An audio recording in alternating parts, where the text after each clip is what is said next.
but it's Frankel. The reputation was high and he's going to conquer it. And it's Frankel who wins the duo. He's stretching away and Frankel maintains his unbeaten record. And amazing performance as Frankel heads towards the line to make every single yard in the Guineas and win it well.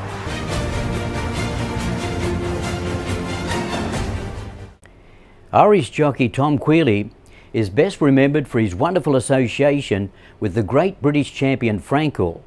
Queally guided Frankel to 14 straight wins and they remained unbeaten on the racetrack. Add to that more than 30 Group 1 victories worldwide, over 1,000 race wins. It's an impressive record, and we caught up with Tom Queally trackside last Saturday. Tom, welcome to Macau. Great to have you here, albeit for a short while. Tell us what brought you here. Thank you very much. It's nice to be here.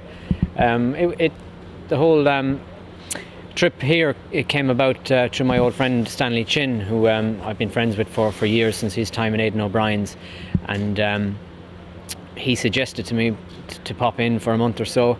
I've been doing some track work in America on fairgrounds. I'm getting fit that way, and I thought to put the final touches to my fitness for the season back in England, I thought pop in here for 3 or 4 meetings and try my luck, and thankfully it's been lucky so far. You're from a racing family. You were champion Irish apprentice, champion English apprentice. Then you went on to ride for the legendary Sir Henry Cecil. You rode some wonderful horses there, including Twice Over. Midday was a horse that won a Breeders' Cup Turf for you in the USA. So the world was going well for a young Tom Queally, but it was about to get a whole lot better when a magnificent colt named Frankel walked into the yard. Tell us about Frankel. Yeah, like the other horses you mentioned, they were magnificent days. I've been very lucky to be associated with horses like that. I mean, Midday to win in America, Twice Over won numerous Group 1s, including 2 Champion Stakes.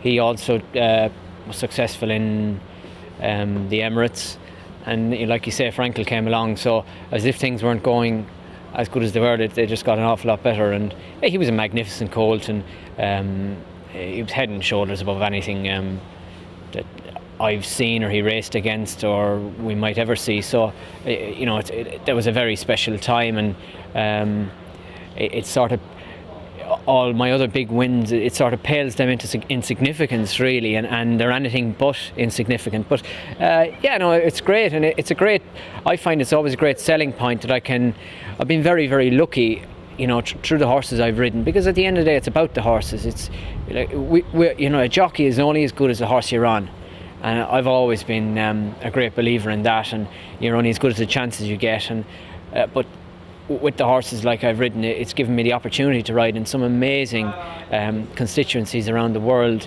and it doesn't look like it's stopping. Macau is just the latest of my world travels, if you want to call it.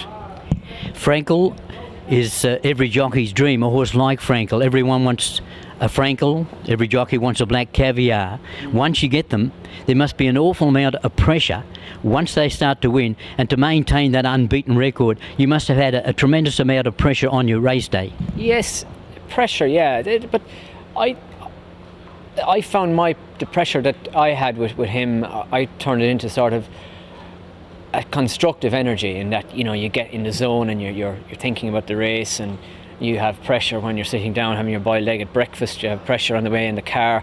You have pressure, right up to the point you get legged up on the horse, and then for me, everything sort of leaves you because you're at one with your horse. It's like being a kid with your pony. You're suddenly in your own little zone. So that's how I used to deal with it. Yeah, of course there's pressure, and there's a job to be done, and you have to be seen to do that job as competently as you can. And look, luckily and thankfully the horse stayed unbeaten, and now he's a superstar stallion. Now, you've travelled the world, you've ridden on many different racetracks. How does our 2 tracks in Macau compare to what you've ridden worldwide? Yeah, the dirt is not unlike anything I've experienced in the States. The turf is a little bit softer and shiftier today, but I'd envisage if it was nicer weather. We've had a bit of rain and that, so I'd say once the weather is nice, I'd say it rides pretty good. So yeah, it seems to be a very, very well run, professionally done thing here, and I'm just very lucky to be accepted here for this short period of time. And it's nice if I can promote my own profile as well as the Macau Jockey Club's profile, then it's a worthwhile experience. Any chance we might be able to entice Tom Queally back again, some of our feature race days, perhaps even a little bit of a warm-up stint again before the UK season next year? Yeah, all options are open. I've enjoyed it so far. When I had my stint in Hong Kong a few years ago, it captured my imagination here, and there's no reason I'll pop back again at some stage, be it for a short or long stint. Who knows? We'll see how we get on over the next few weeks. Tom Queally, it's been a pleasure. Good luck with the Tin Man next season. Thanks very much. Yeah, he's a horse to look forward to. So he mightn't have the same swagger as Frankel, but he's still competing at the top level, and once I'm doing that, I'm happy.